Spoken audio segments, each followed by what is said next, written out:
What is going on, beautiful people? Today is the day that we're adding the bigger fish into the 8-foot aquarium. Hang on. Oh yeah, it's very, very reflective. Let me fix that. This should solve it. There we go.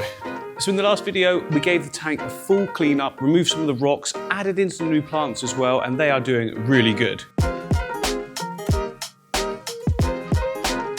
So the tank is looking fantastic in terms of the plants, but as you can see, there's that greenness to the glass back, and look at the surface as well. It's kind of like got quite a thick film on it.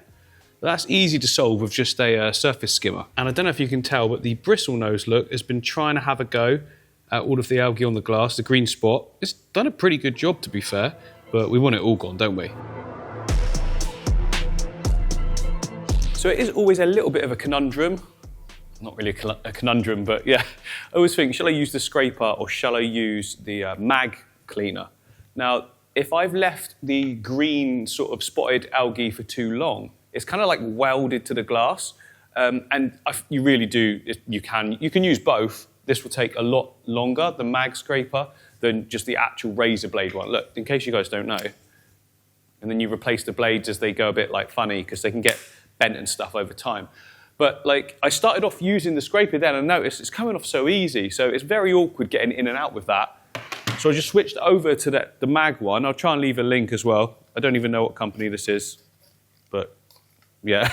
I said this before and lots of you are like, oh, I really want it. So I'll try my best to find, I'm gonna go through all of my old orders because I've had this for like years and try and find the exact order and see if it's still in stock. But yeah, anyway, use a mag float regularly and then you don't have to get the blades out. Sometimes I just forget and before you know it, something's not been done for ages, got to use the blades. You should have both like in your toolkit though, I would say. And speaking of your toolkit, just want to say a massive thank you to today's sponsor, API and Aquarian. So throughout the video, I'm going to be using quite a lot of these products actually. Definitely going to be putting some root tabs in because these plants are taking off and they're just going to need more nutrients, heavy root feeders. Leaf zone, obviously a must. We've got quick start going in because we're going to be putting more fish into the system and we're going to need that biological boost. Got Aqua Essential for purifying our tap water. AquaClear for making it crystal clear again because when we plant stuff, dust can get kicked up. This just solves it so fast. And then because we're putting a large stock of new fish in, we are going to be testing the water the next day just to make sure that the filters can take it. I mean, I'm pretty sure they can. They're massive. But that said, I still want to, be testing. I mean, these fish going in here, I've had a long time and they're some of my favorites. So you just don't take any chances. And then, of course, at the end, we can get onto the feeding with the aquarium food as well. But anyway, thank you guys for sponsoring the video. Let's go. So yeah, we really need to sort out the surface. Let me take you up the top. So look, you can see it here. Oily sort of, well, it's oily and crystally. Basically, it's a lot of rubbish that's been coming off of like the wood, the sand, everything. And it's easy to get rid of. After the tank has been a bit more mature, you shouldn't get it at all. I only got it a little bit in the last one, but we can solve that now.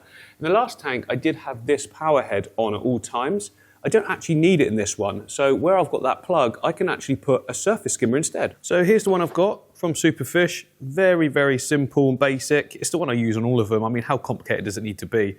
It's not like the prettiest thing, but I always hide it and yeah, it does the job really well. Need to get it out. So yeah, very simple really. This isn't to be confused with like marine keeping skimming. This is just the surface coming off. Basically, it draws the surface through these little grates, and then this foam just catches all of the gunky stuff and then just keeps circulating around. It's actually incredibly basic. It's just creating more water movement and suction. That's it. Right, there we go. It's in. I'm going to turn it on. Now, it's not the prettiest of things, as you can see, but as long as it does the job, I do not care, and it looks to be performing very well. I can't have it over further, closer to the outlet, because it just disturbs the water too much, and it doesn't really work. But right there, it's pulling a ton of water down. Yeah, I can see all the sort of gunky stuff getting in it. This should be clean now. Ooh, within a good 20 minutes or so, I reckon. Okay, 10 minutes in, it's not like the thick, soupy surface anymore. It's more sort of way more broken up, and the sides have come in even further. So another 10, I reckon that's gonna be clear. Right, so that is all but nearly cleared now. I've just got to show you how well the new plants that I put in the tank on the last episode are doing, because even I'm blown away, like honestly. There you go, look at the surface, just that tiny patch in the middle. It'll get through that in a minute, but look at that plant there. Myriophyllum. I'll put up a shot of last week when we put that in. Was it last week? Something like that. And it was like just about there. And now it's reaching the surface. I'll let it trail a little bit on the surface, take some trim-ins and replant them because I just think this whole section would look great with that there. The other plant I added was a couple of trim-ins from another tank of this Ludwigia grandulos you can see back there, which, oh my goodness, has it taken off. I mean, there's even new sort of shoots coming midway down that are going to come off even further. So nice. It's a beautiful looking plant as well. And like, yes, I'm using CO2 in this tank, but you wouldn't have to use CO2 to get it to grow like that because I grew it to that point with no CO2. So that's kind of how I know. So yeah, that is Ludwigia grandulosa. And this is the new one that I've just put in last week, Ludwigia peruviana. So it's like a little bit different to the grandulosa, but they're a little bit similar. And if you notice, all that new red at the top was grown since I planted it. And yeah, I put more in this section as well, you see. All the red at the top is all the new growth within a week, which is faster than usual, I will admit, and that will be because of the CO2 that the system's running. And just look how stunning the Echinodorus and Rosa down here look. Bright red leaves there, bright red leaves there. And that's why I planted them there. I just put these little red pops in there just to break it up because it was incredibly green all over the whole tank. And I think this just works really, really well. I should probably turn the lights off in the studio, shouldn't I? That'll give us a better shot, I reckon. There we go, looking a bit better. I really can't be bothered to go and switch off all the aquarium lights. So, you know, that's fine until we do final shots. And then I'll be like turning everything off. So it's just the tank we can see. But really, really pleased with this so far. It's coming along insanely well. Look at the size of this new Echinodorus leaf back here, look. That is all a brand new leaf. It comes all the way around here. And when it first sort of comes out like that, it is like a stranger colour, more of a yellowy brown colour. But as it grows taller and taller in that aquarium, it'll be massive and green. I reckon it's just going to go right over that top bit, which will look awesome. And great news, the hair grass, look, is creeping everywhere. It's taken a little while to get going, but now that it has, I've got a feeling that is going to look insane in that section. We do want a bit of sand though, so it might be quite cool just to let it all fill in the background area and then taper sort of off to the sandy foreground. Right, we're nearly there, we're nearly ready. But one thing I need to do is sort out the substrate system. Basically, when we made the tank like a month and a half ago, I just felt that the substrate was completely fine growing plants already, and I just stuck the plants straight in there. I didn't add any nutrients at all. Well, these plants are way more heavy, like root feeders, than the stems that were in there previously, and I'm pretty sure it's going to need a bump up. Like, I'm sure you can imagine the amount of sort of nutrients being pulled into those huge leaves at the back there, especially like we're saying, that one that's just grown out of nowhere. So we need to like replenish all the areas and go right deep into substrate with the root tabs. Now, many of you know this, but these are the root tabs that I use, root tabs from API. Been using these for years and years in like pretty much all my builds, so you know they work. I mean, just look how great everything looks, even if I do say so myself. I mean the plant growth, not necessarily always the scape, okay? But yeah, you've got two options with these. You can do stuff routinely, say like once a month, stick some tabs down where you've got big Echinodorus in your tank, or you can do it like as a cure. So like if you start seeing the leaves just looking a bit like, struggling a little bit, you can stick it in then.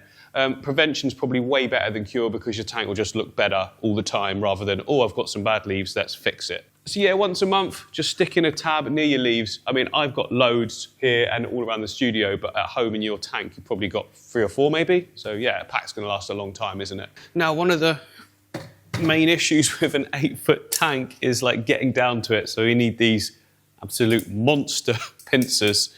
And then I can just pop out a root tab,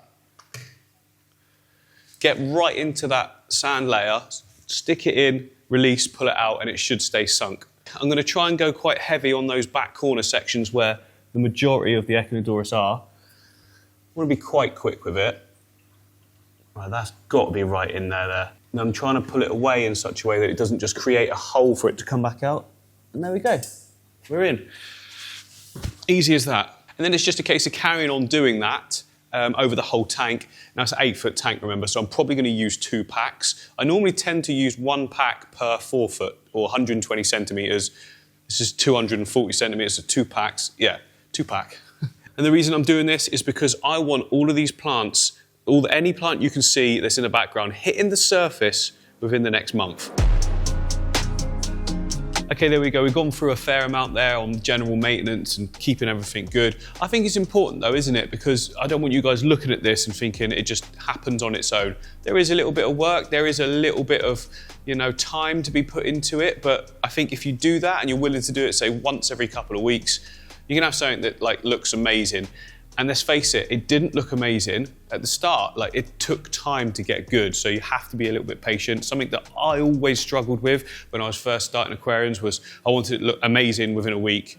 It doesn't happen like that usually, unless you can put an absolute ton of plants in to start with. And most people aren't really going to do that, are they? So you've got to be a little bit patient, tiny little bit of work, but not too much, and it's still enjoyable. But anyway, enough of the update. The tank is looking great. The tank is ready. The tank needs bigger fish. And here they are. They've been waiting so patiently. Hang on, you can barely see anything. Let me get some of those floating plants out. Literally cleared a ton of these just a few days ago. Calm down, guys. It's absolutely fine. I might even need to take everything out to be able to catch the fish, because it's easy to catch like the first few, but then once you have, the rest of them get wise and they'll just start hiding. So I'm going to take out most of these floating plants. I can put them back if I need to.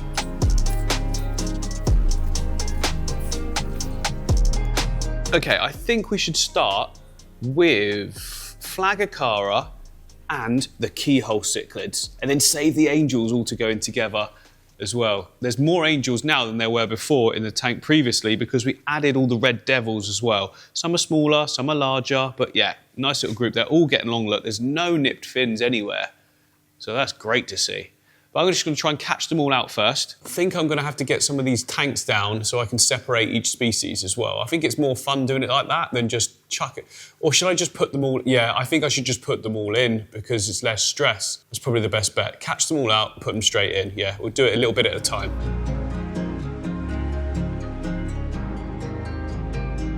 Right, so far I've managed to get 7 of the angels, but it's proving very difficult because there's just so many plants and that in there. I'm gonna have to take everything out. I'm just gonna put these in the water straight away because I don't want to keep them down there too long, and then just continue that process because, oh look, there's a Cory, stir-by Cory right there, nearly in the net. Go in the net. Oh, this is gonna take a while. It's a shame, I'm gonna have to break down this tank basically. There's too much valve, too much hiding, all the stuff in there. It's not escape anyway, but it's, you know, nicely established. But yeah, I'll keep the water in it. I'll pull out all the valve, keep the water in it, and I can just plug it all back in afterwards, can't I? Yeah, I think that's the best bet. But just before that, definitely going to put these first angels in. Oh, I'm very excited to see how they behave. We've got one of the big ones in there, and the rest are just the little ones. All these temperatures are matching, guys, so nothing to worry about there. Go on then. And you, that's it. Okay, how are they? Oh, yes, that's, do you know what? Feel like that has massively spiced the tank up with just those instantly because there's something bigger to focus on, do you know what I mean?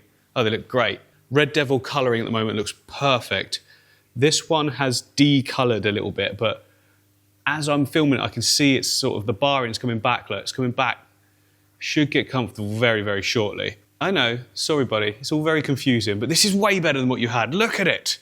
Right, I'm just gonna carry on. Try and catch as many as I can, as quickly as I can. Okay, I've got another really good group in here. I've got keyholes, flags, stir-by, and I've got some angels as well. You can see what's happened. I've taken everything out of the tank, but it was the only way to do it, and it's making it so much easier now. Needed resetting anyway. Right, let's go. Next group in. There's a fair bit of crud in with these guys, so the water will get a bit dirty, but, you know, it wasn't possible for that not to happen. Okay. Yeah, loads of muck in the water, but that's all right. I mean, if we've got to do a water change, we will, but it should be fine. The filters are pretty powerful, should pick that up. Oh, one of the big angels just went to the back. They'll do that for a bit. This is the one from before. Colouring up nicely now. Flags are there. Stir-bys look so good. I was getting too into it and just forgot to pick up the camera. Look at the colours on the stir-by. That's a full-on adult now. I've had those for ages. Looking good. You see, look at the size difference. I think I got these fish at the same time. So it just goes to show genetics, doesn't it? Amazing. The other angels are huddled over here. Oh no, that was the original. It's like a pinoy, I think. It's similar to a pinoy style, but yeah. I think that one is actually my biggest angel. Looking so good. Right, I better just keep on catching. I think I've probably got 2 more groups left. This one's mainly keyholes and cardinal tetra as well. A good amount in here. Come on, guys. Yes.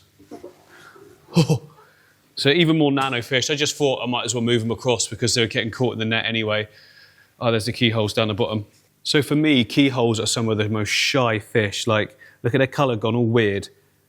They really, really deepen their colour when they're stressed, but they'll be fine in a minute. Like, they did not look like that in the other tank. So it's just like a warning thing to any prey, I guess. But I've actually found that keyholes are the most easily spooked, or like the moodiest of the cichlids that I've kept anyway. Like, you put the angels in and straight away, all of them completely happy, just all being together in this area. Look, all their colours have come back normal as well. The keyholes though, no, they don't like it. They just do not like the move at all, but they do bounce back. They'll be fine in a little bit. And last little batch, we've got keyholes, we've got flag, some more tetra as well, and some more cories. There we go. Whoop, nearly fell. There we go, that's everything for now. So we've just added like a massive bioload to that tank, probably doubled it, and the filters haven't really, grown accustomed to that. So we're gonna give it a boost with some quick start. Quick start enables you to like seed a tank straight away. Well, the tank is seeded, don't get me wrong, but it's gonna need a big boost to help out with that big load, bigger fish, lots of them. So I'm going to put this in now. I'll also check tomorrow morning the water parameters. This is very important. Whenever you add new fish to a tank, I think it's massively important to test the water the next day. Obviously, I build a lot of tanks, so I always have my freshwater master test kit ready to go, because you just never know. I've had instances before where I've come in the next day, everything looks fine, done a water check, and it's shown that there's quite high ammonia or a nitrite, which means it just didn't go well. I didn't put quick start in, something like that. Now, granted, this hasn't happened for a very long time, but it can happen. So you just need to know what's going on. If your fish are like gasping for air or anything, you can't work out what it is, the first thing you need to do is test the water so you know what the problem is and how to fix it and how to possibly not do it again. Anyway, let's get our quick start in. Always sort of measure it out and read what it says on the back. I won't. Just chuck most of the bottle in. No, all joking aside, that was probably 4 capfuls, which is probably about right, actually, because it's not a brand new tank, is it? I'd probably use double that if I was doing it right from the start. And we have stirred up the water a bit there, added a load of crud to it as well when we poured the fish in. So I always use my AquaClear just to get it like jig again. And especially in instances like this, I want to be able to show you the final shots in a minute of all the lights off, all the fish looking comfortable and swimming round. So yeah, let's get that water nice and clear. I mean, it's not too bad, and I am being quite picky here, but if it's a brand new setup, then it goes way more misty when you're putting all the sand in and everything like that. Don't need a lot at all. Like, I just use 1 and a little bit capful for this whole tank. Lasts so long. Right, it's been about 20 minutes. Look, all of the angels, I don't want to go too quickly and spook them, but all the angels right in the middle section here. And the black ones at the back, they went straight away hiding, so I didn't see them, but there, that's nice to see them coming forward as well. Look at these 2 gorgeous ones in the middle.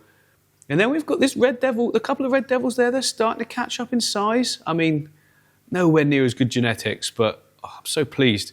So pleased that they're all out. I thought it was going to be ages before we saw them, but they're literally banging it. Oh, this is perfect time. Let's give them some food, make them all feel really comfortable in their new tank. I like to do that. It's fun to do as well. Okay, I think we'll start off with the flake. So we've got the Aquarian tropical and temperate flake food. Just what I've been using. I use this for all my smaller fish. Now, all of these fish know my tap, tap, tap. So they should know that food is coming.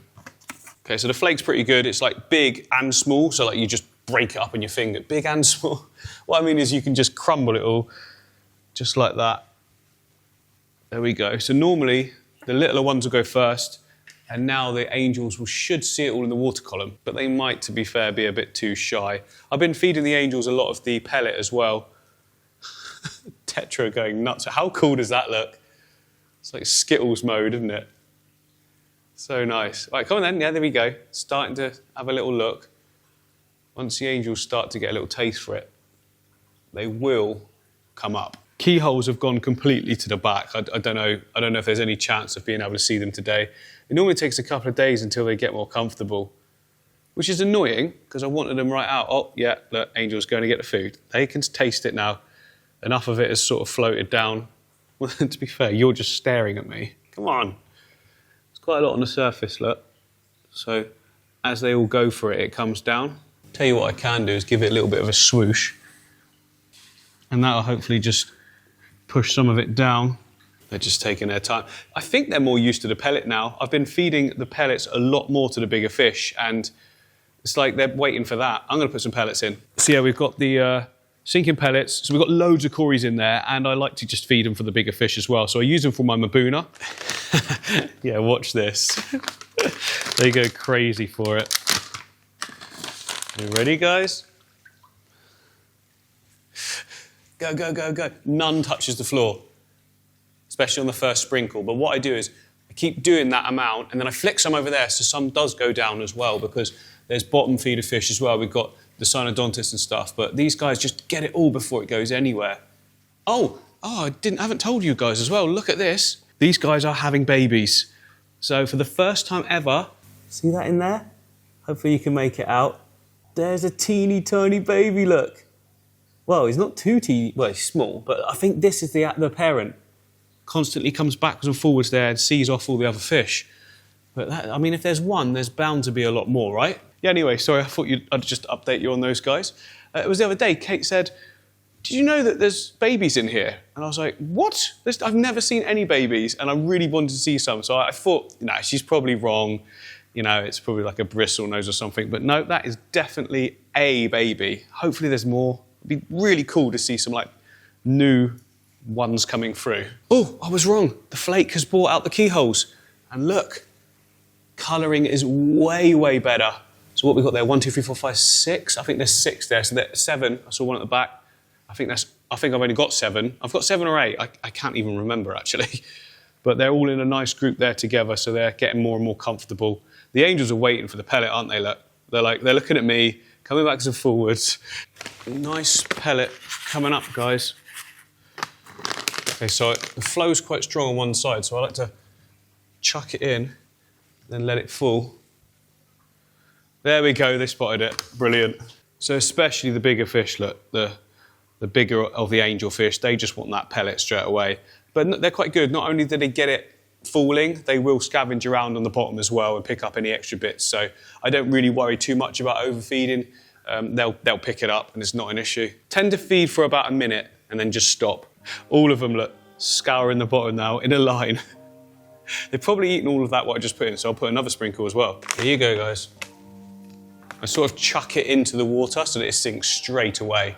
So then I can like target where it lands. There we go. All the cories will come across as well. I'm not seeing any yet. But yeah, any food they miss, the cories will clean up. And there's a few bristle nose as well, isn't there? So that is the tank, I think, looking fantastic with all the bigger fish in. I still want to put more fish in as well. I want to be putting chunks in potentially, but give it 1 more month, fill it all up first, and I think that'd be the right time as like the final thing for the tank. But I'll leave you now with some shots for those of you who just want to enjoy the tank, a little bit of music. And thanks for watching, see you soon.